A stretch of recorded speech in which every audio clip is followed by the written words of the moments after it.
Kenpachi Zaraki. How could I not? This dude's freaking badass. He's got an eye patch, a sword, spiky hair, covered in scars. He laughs at shit. Yes, he does.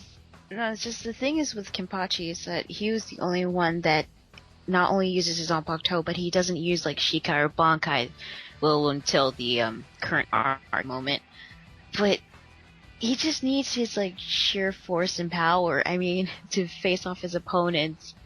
I mean, seriously, when he fought against Noitora, all he had to do was like use both hands, swing really hard.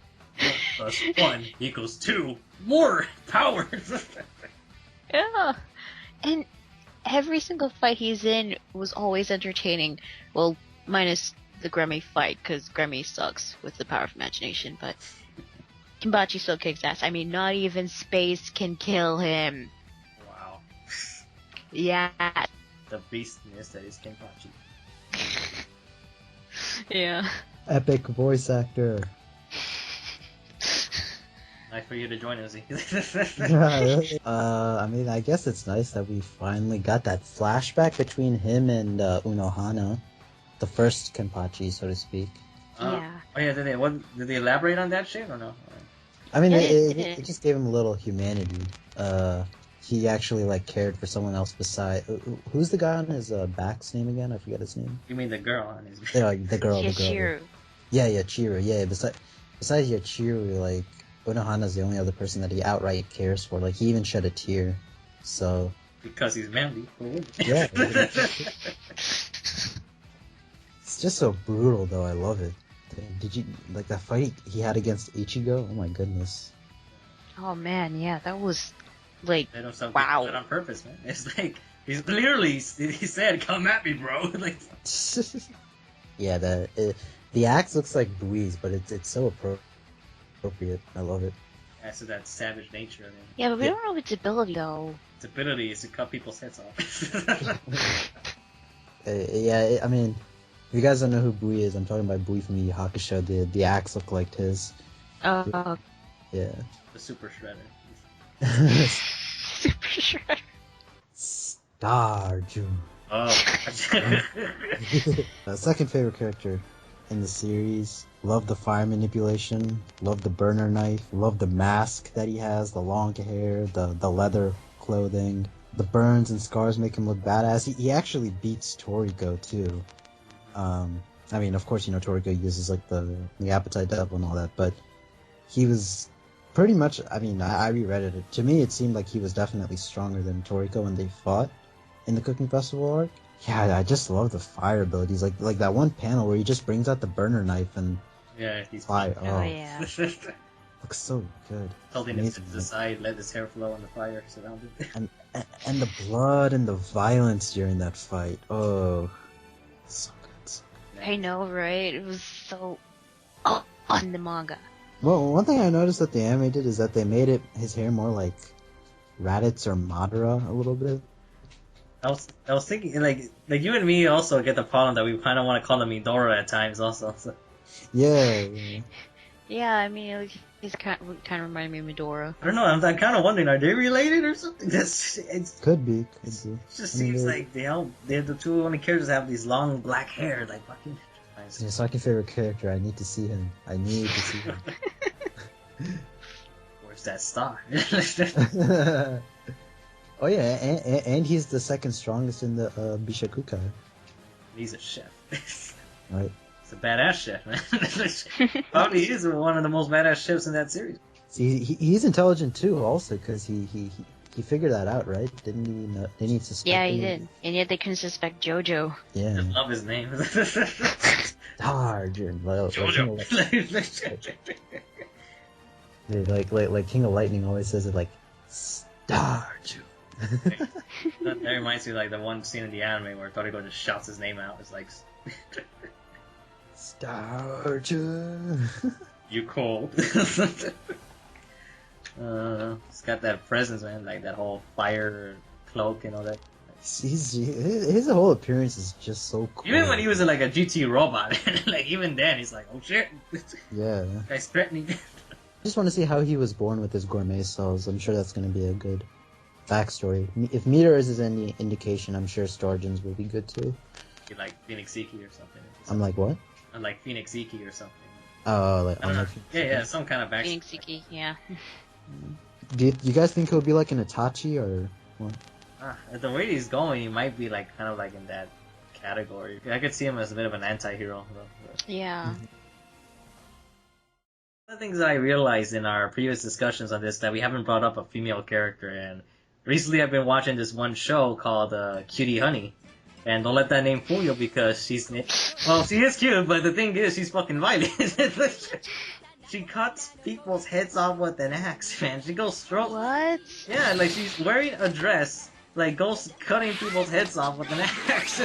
They're all villains though, but she's like, I don't give a fuck. I'm Cutie Honey. I'm fighting for justice. The thing is though, Cutie Honey is what's surprising about her is that she's actually an android. She's an android created by this scientist whose purpose is to get rid of this organization called Panther Claw, which are filled with all these like demon monsters who all have this.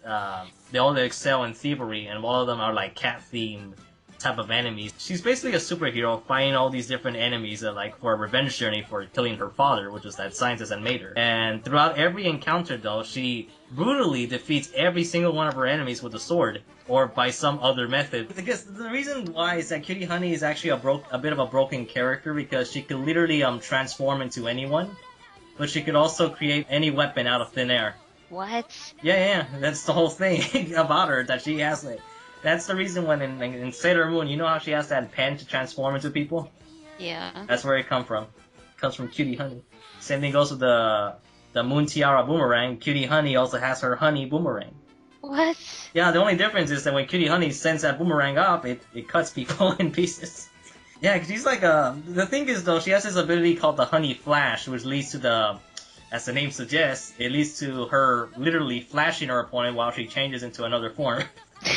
Because she gets naked every now and then. She's a bit on the, I wouldn't say promiscuous side, but definitely more on the, how can I say this, on the, like, I don't know, just describe her as sexy is the best way to put it. Kind of like Fujiko Mine in that respect. But yeah, Cutie Honey, she fights for love and justice. By cutting people's heads off. Well, she helps anybody in need though, but most of the time she's just, she has fun. Just like that song, Girls Wanna Have Fun. Yeah, I didn't know Cutie Honey was the robot, or android, whatever. Yeah. But, I don't know, I was like a regular person, but was given these, like, natural abilities, like a magical girl or something. That's the thing, Cutie Honey has an influence on the whole magical girl thing due to her ability with the Honey Flash. Basically she transforms into different things. That's basically her own magical girl transformation. The only difference is that she's a violent bitch. She's a superhero stripper is what I'd like to prefer. Superhero stripper? That's what she does. She strips, changes, and fights. Like, what? I know it's like this series might be coming too close, but to me, this character, he's still like one of my favorites. Is Rock Lee. To me, Rock... I was giving up the opening right now of that spin-off. Oh my God. I just wish it was a proper spin-off, but it's not. No, it's a gag spin-off, but spin-off aside, I mean, I really do like Lee's character. I mean, it was his fight with Gaara that got me into Naruto. Mm. Yeah. I mean, sure, he does start off as, weird with the, his appearance and his, moments with Guy Sensei. Guy Sensei! Mayo. Oh my God.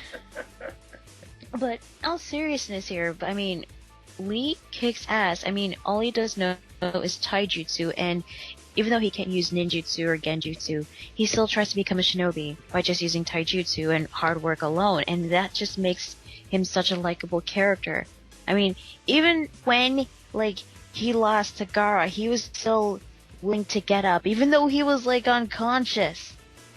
His body was still willing to get up and continue fighting, and just seeing his flashback and going through his character development during the tuning exams just makes me like the character even more, and I really wish that he got his chance to shine, during Shippuden, but that didn't really happen, unfortunately. I mean, who did he get to fight? He got to fight a copy of himself, and that was basically it.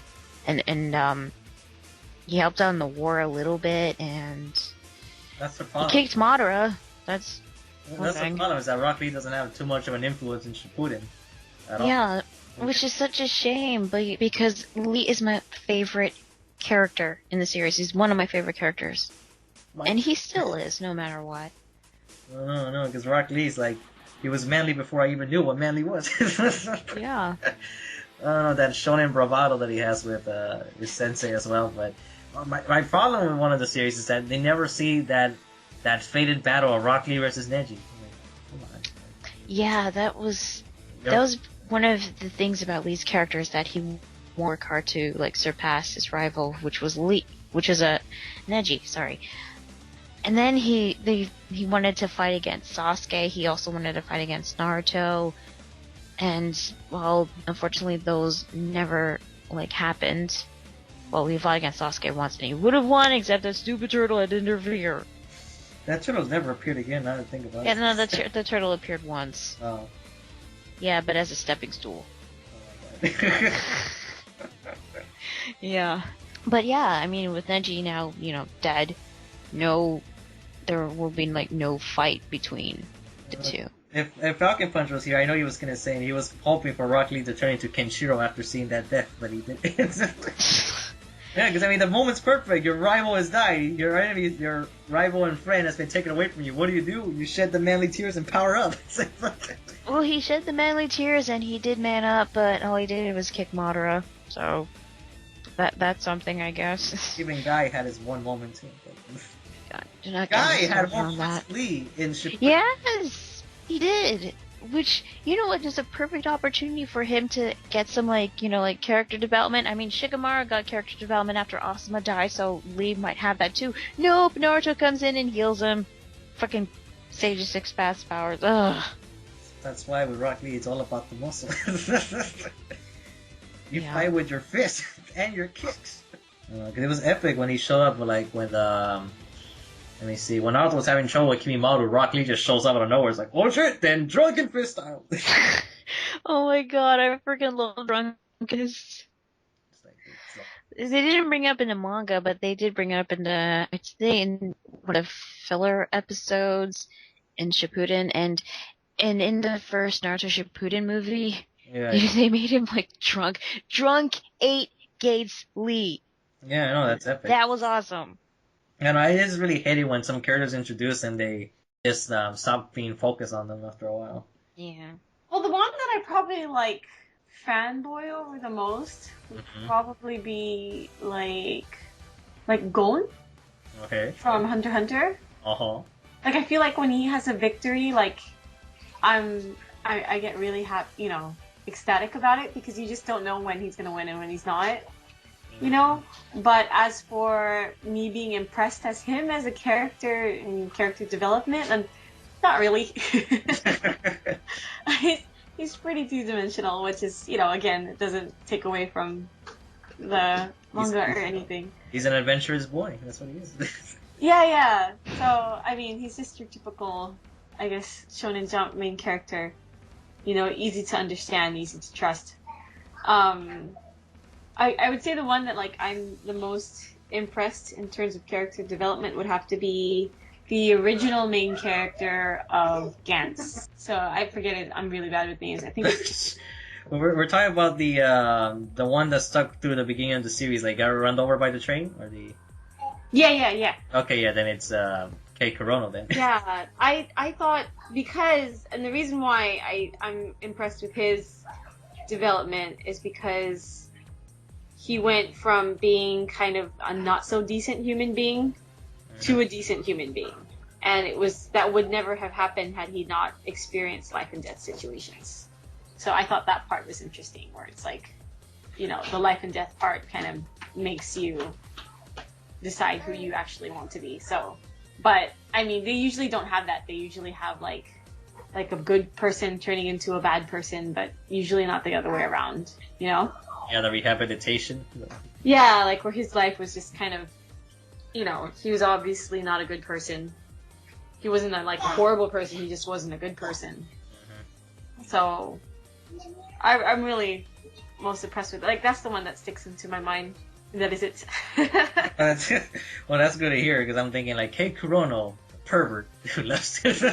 Yeah, exactly. He starts out, like, as this pervert, or this person that doesn't really care, give a crap about anybody else's life, let alone his own, really. And he doesn't really value other people. And he's kind of antisocial, actually, also. Yeah, he's that too. He's antisocial, and he's but he's not antisocial in the way that, like, you feel bad for him. He's antisocial because he's snobby. He didn't care about anybody. So, I just thought it's really hard to take a character like that and make you kind of, really feel for him as a good person. And they did it pretty well. So, they had help with 3D models and stuff like that. Yeah, sure, but still. Oh, wow. But, that's why Gantz is so perfectly drawn. Yeah, I heard about that he uses 3D models first and he draws over them, so... Yeah. I mean, it's still It's awesome. an odd way of drawing manga, though, it's like... Yeah, no, it's still awesome. Like, I think it's smart that they did that. They could probably crank out more pages that way. But it's kind of weird, but it kind of fits the whole theme of Gantz with the way, how people are brought back to life with just, information and stuff. Yeah. In a way, it kind of suits that kind of manga.